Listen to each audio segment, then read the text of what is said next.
Before we proceed with the video, I have a question for you. Which one of these cliffhangers or twists we're going to preview provided the biggest viewer rating increase in comparison to others on their UK original broadcast? Find out at the end. So, Doctor Who has been kept going since 1963 for a multitude of reasons, but in regard to its narrative structure, there are a few shows that equal the show's capability of creating cliffhangers or twists, which is equally more impressive given that the number of episodes that have been broadcasted since it started, leaving writers, directors and even actors to dig deep in order to deliver something that will shock the audience and want them to come back for more. Granted, there have been some disappointing ones, but the more powerful ones have etched themselves long into the memory of Doctor Who fans.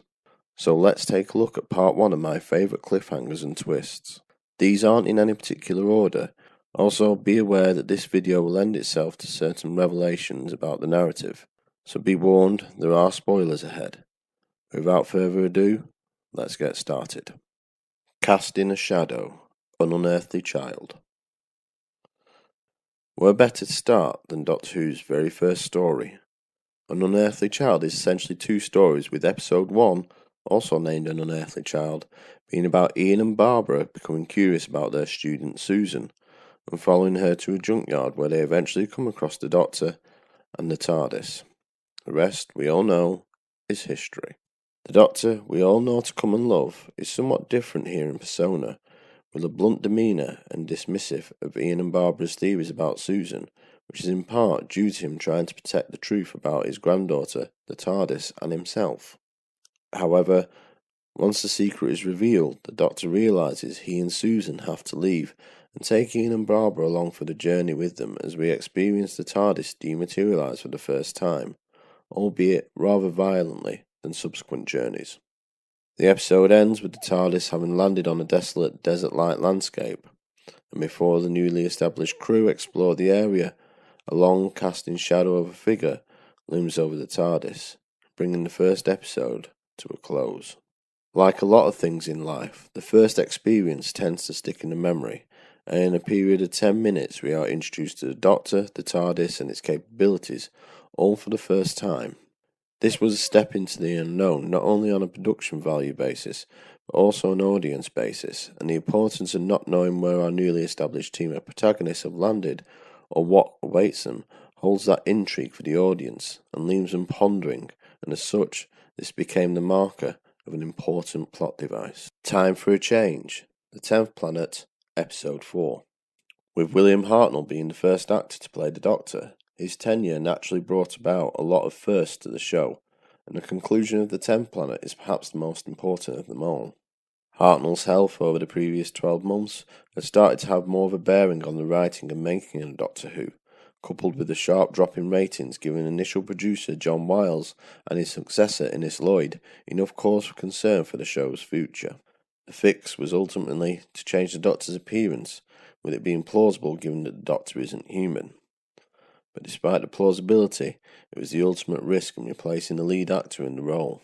So, come the end of episode 4 of the 10th Planet, where the Doctor has seemingly become drained from the events of his first encounter with the Cybermen, and upon the conclusion of the story he retires to the TARDIS, collapses to the floor, and begins to change his appearance. As an audience, we have all grown accustomed to the process we now know as regeneration, but imagine watching this back in 1966 and seeing it for the first time and coming to terms that William Hartnell's portrayal of the Doctor is coming to an end and being replaced with Patrick Troughton.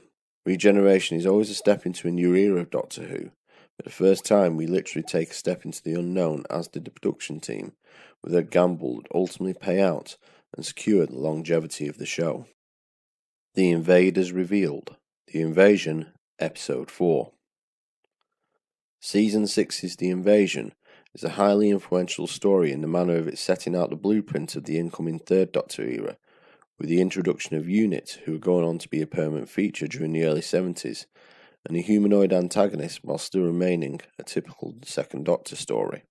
The title kind of gives away the main premise of the story, but at 8 episodes long, the narrative had to be carefully plotted out as to not make the story feel too drawn out and maintain a pace that keeps the audience engaged. To begin with, you have the Doctor, Jamie and Zoe observing something on the dark side of the moon before escaping an attack and landing on Earth. Strange things happening and people disappearing brings the Doctor in confrontation to Tobias Vaughn. The audience soon discover that Vaughn is in league with someone or something that you suspect isn't human, and is no doubt linked with what the TARDIS crew witnessed on the far side of the moon. As the investigation with the help of UNIT goes deeper, the Doctor and Jamie infiltrate Vaughn's operations and observe some scientists working on a cocoon-like structure, only to then see what's inside, starting to move around and emerge to reveal a Cyberman.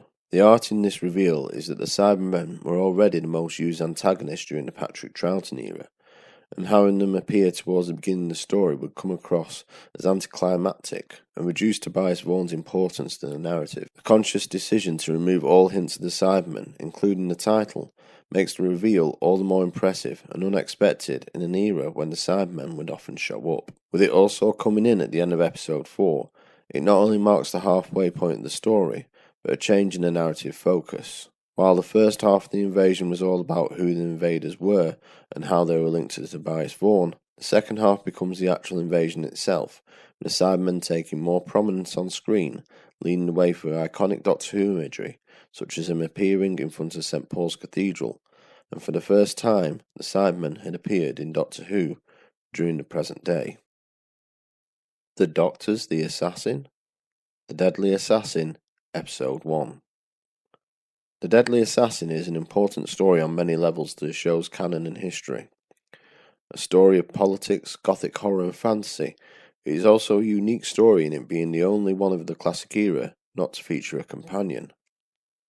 Episode 3's ending is perhaps one of the most famous in Doctor Who history, but not necessarily for being a cliffhanger, but more for the controversy it courted. Complaints in particular coming from Mary Whitehouse regarding the freeze-frame ending of the Doctor being drowned by Goth, which would long-term play a part in the change of mood the show took when Graham Williams took over as producer the following season. However, it's episode 1 which I feel gets overlooked in regards to it being an effective cliffhanger and plot twist. The story begins with the Doctor travelling back to Gallifrey after receiving a summons, and whilst in the TARDIS he has a premonition of the assassination of the President, with him seemingly firing the gun himself, under a lot of stress and against his will. He then spends the rest of the episode trying to evade the Chancellor Guards in order to get to Panopticon in disguise and warn the President that his life is at risk. In the meantime, the audience are presented with an emaciated Master, so you can instantly imagine that he is manipulating events somewhere along the lines. Eventually, the Doctor recognises the spot where the assassination is going to strike, and heads to the gallery overlooking the Panopticon to find a gun ready to be used. Unlike his premonition, however, the Doctor seems calm and collected as he picks up the gun, aims and fires as the President falls to his death. The scene leaves doubt in the audience's mind that the hero of the show, the protagonist who always battles against evil, has just become a cold-blooded murderer. It is this juxtaposing that keeps the audience hooked until the next episode in search of an explanation. The Return of an Old Foe, Earthshock, Episode 1. John Nathan Turner's first 2 seasons as producer on Doctor Who brought about wholesale changes to bringing it into the 1980s and support the introduction of the Fifth Doctor, firstly with 3 companions in tow, and secondly with some reintroductions of classic antagonists, with the first being the Master, but his second was one of the show's greatest reveals. Earthshock was the penultimate story of Peter Davison's debut season, Season 19. The story starts off on Earth in the future with some troopers investigating the disappearance of archaeologists at a dig in some caves. During the search, some of the troopers are picked off by featureless androids roaming around. At the same time, the TARDIS lands in the caves, and immediately after being discovered, the Doctor, Nyssa and Tegan are quickly accused of the murders, before the androids announce themselves. The Doctor quickly deduces that these androids are controlled and programmed to attack by someone or something. From that point, we see the viewpoint from one of the androids to find that their controllers, who are monitoring events, are the Cybermen. Over the years in Doctor Who, the uses of regular antagonists such as the Daleks or the Cybermen are used to boost ratings, and as such their inclusion is well published before the story is shown. This is something that would water down the impact of the antagonists over the years, and their constant episode 1 reveals had become very formulaic. John Nathan Turner decided he wanted to change this, and did so with the inclusion of bringing back the Cybermen for their first appearance in 7 years. The first action was the title of the story itself, Earthshock, which provides no revelation of the Cybermen, but wasn't exactly a new concept, as at this point only 2 stories in Doctor Who had actually featured the word Cybermen in the title. The second action was to prevent any reveal through publicity. This included the closing of the viewing gallery during filming at BBC Studios, a cancellation of the Radio Times carrying out a feature on Doctor Who, and even the removal of the Cybermen or Cyber in the credits of the TV magazine listings. This set the stage for the grand reveal at the climax of episode 1, when Cybermen show up, with new design features but still definitely Cybermen, coming back after so long. The added bonus was that during the Peter Davison era, 2 episodes were shown midweek, so the audience would only have to wait until the following evening to see more of the classic antagonists. The Stairs Won't Save You This Time. Remembrance of the Daleks, Episode 1. Remembrance of the Daleks was the first story from Season 25, coinciding with Doctor Who being on screen for 25 years, and signs of the show picking up again after some previously concerning years. It also marks the turning point in Sylvester McCoy's performance as the Doctor, bringing in the darker, manipulating side of his persona. The Daleks had always been part of Doctor Who since 1963. However, since their creator Davros's debut in 1975, they slowly started to become a supporting act, as the character of their creator grew. Remembrance of the Daleks readdresses this by putting the Doctor's most popular enemy back to the forefront, in particular with 2 factions fighting it out over the Time Lord device, the Hand of Omega, that had been left behind on Earth by the Doctor during his first incarnation. As popular as Dalek stories had been in the past, they had also been very formulaic in certain parts of the narrative structure, in particular with the ones written by their creator Terry Nation. One of these examples was their first reveal in the story, which usually occurred at the end of episode 1, which in reality was unsurprising given that the word Dalek or Daleks appear in the story title nearly every time during the classic series. With Remembrance of the Daleks though, debut writer Ben Aronovich seeks to go against this setup with the first episode. Daleks first show up within the first 5 minutes of the story, and the narrative wastes no time in both factions' involvement. This widens the opportunity and necessity for Aronovich to provide something new to surprise the audience. This comes about when the Doctor and Ace discover a transmat system for the Imperial Daleks in the basement of Coal Hill High School. They soon discover that the transmat has an operator who makes an advance towards them as the Doctor and Ace make their way to the Daleks' mortal enemy, the Stairs. Whilst Ace manages to escape, the Doctor is locked inside as he looks behind and sees his mortal enemy hovering towards him. Daleks were constantly mocked amongst not only Doctor Who fans, but other forms of media and entertainment for the inability to navigate stairs, and Remembrance of the Daleks finally shows them defeating this objective. The truth is, Daleks have always had this ability, having been seen either floating from the bed of the River Thames in the Dalek invasion of Earth, rising through the sand dunes in The Chase, or simply hovering in Revelation of the Daleks, and had the budgets been more favourable, we would have seen this more frequently. But a full-on display of this ability being on show in Remembrance of the Daleks brings back that serious nature of the antagonists and sets a new spin on their level of threat.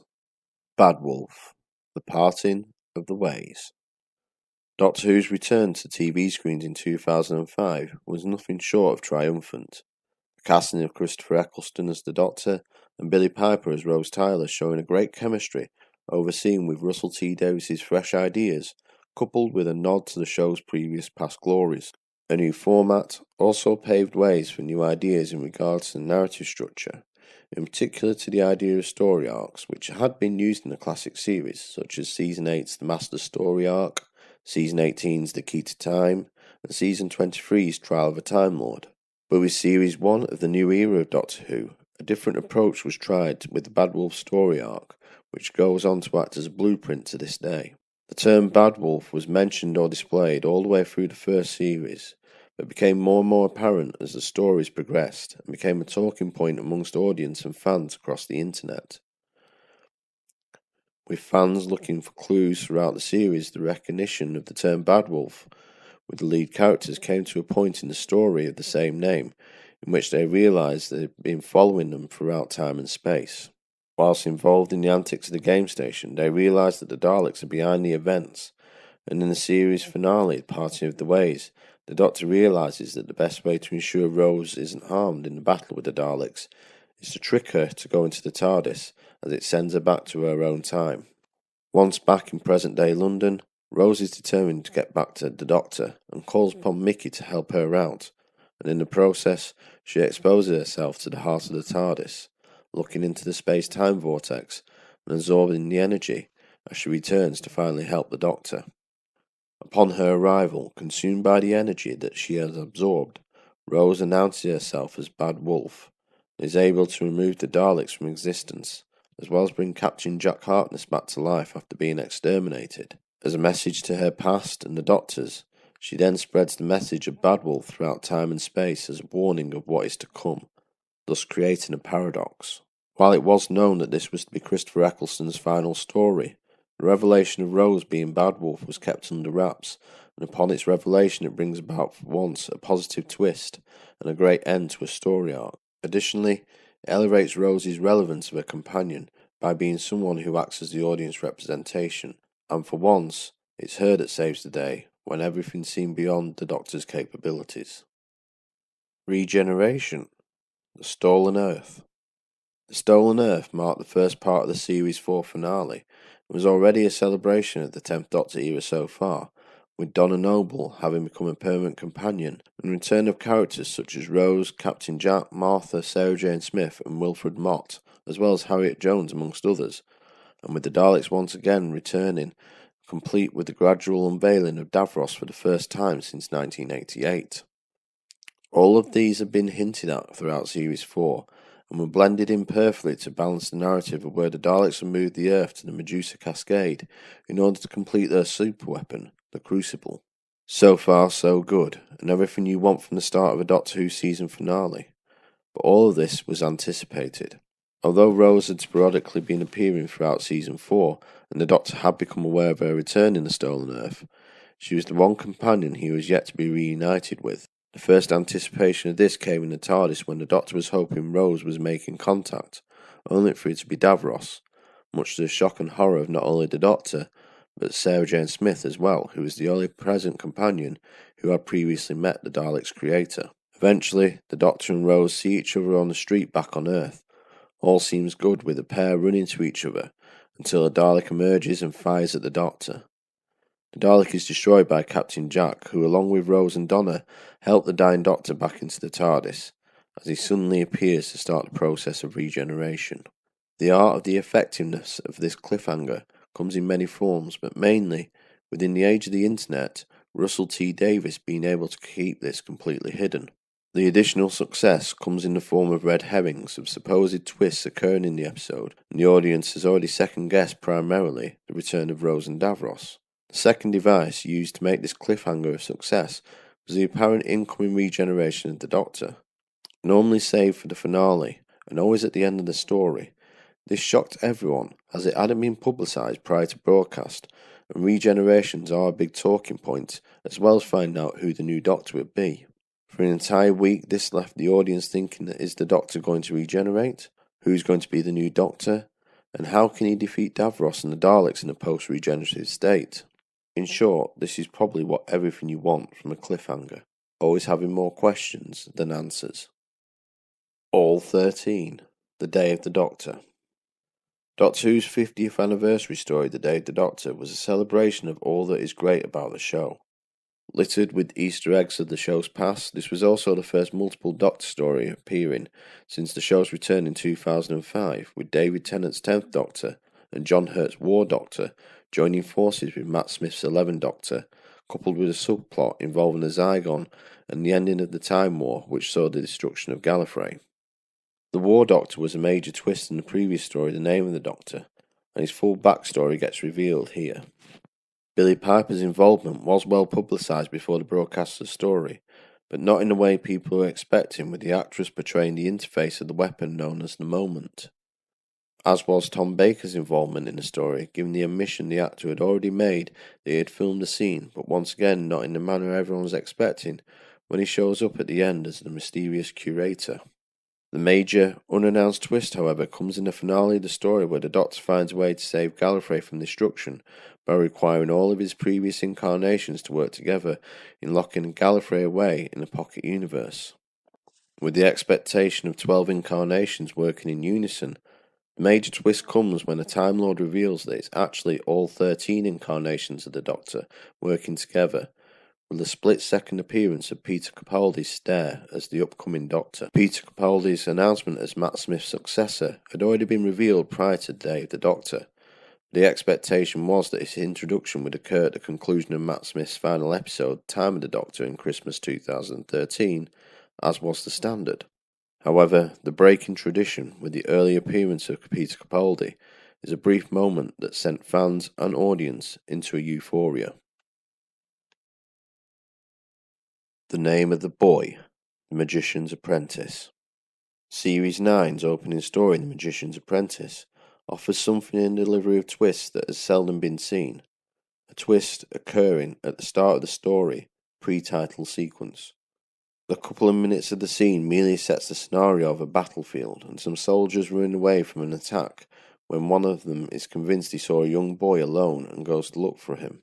His suspicions are confirmed when he comes across the stranded child and attempts to calm him down before trying to rescue him, only for the soldier to find he is already at the mercy of the strange-looking hand mines, which pull him into the ground. More hand mines emerge and proceed to surround the child before the emergence of the Doctor's sonic screwdriver flying through the air lands at the boy's feet, which allows him to speak clearly to the Doctor, who is just outside the minefield, claiming to be lost and asking the boy where he is and what war they are in the middle of, which bemuses him. With the Doctor pushing for the child to announce himself, you are at this point wondering, albeit intriguingly, what kind of episode this is leading up to, right up until the boy reveals his name to be Davros. At that precise moment, the mood of the scene changes, as does the look of shock on the Doctor's face, as his decision to try and save a young child who will go on to create the Daleks balances on a huge fate on the future of the universe that he has more than experienced. The brilliance of this twist is that it doesn't just challenge the Doctor's beliefs, but digs up the moral dilemma the Doctor faced back in his fourth incarnation in the 1975 story Genesis of the Daleks, when he had the opportunity to wipe out his antagonist before they were fully developed, but opts not to, when realising that good came out of the Daleks' emergence in the universe, with adversaries making alliances as a means to fight them. Once again, he is left with the moral dilemma of saving a young Davros and letting things happen as he comes to know, or committing the act of letting a then innocent child go to his death for the sake of the entire universe. So, that's part 1 of my 10 classic cliffhangers and plot twists of Doctor Who. But at the start of the video I asked which one of these examples resulted in the largest audience increase.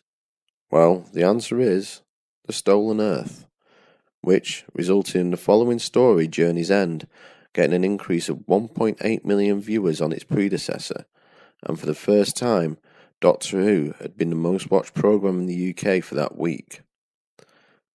Technically, the 10th Doctor's debut, The Christmas Invasion, saw an increase of 2.9 million viewers from the previous story, The Parting of the Ways, but that was less to do with this twist, and more to do with the debut of a new Doctor and being broadcasted on Christmas Day. Anyway, watch out for part 2 of my cliffhangers and twists, but remember, it's the end, but the moment has been prepared for.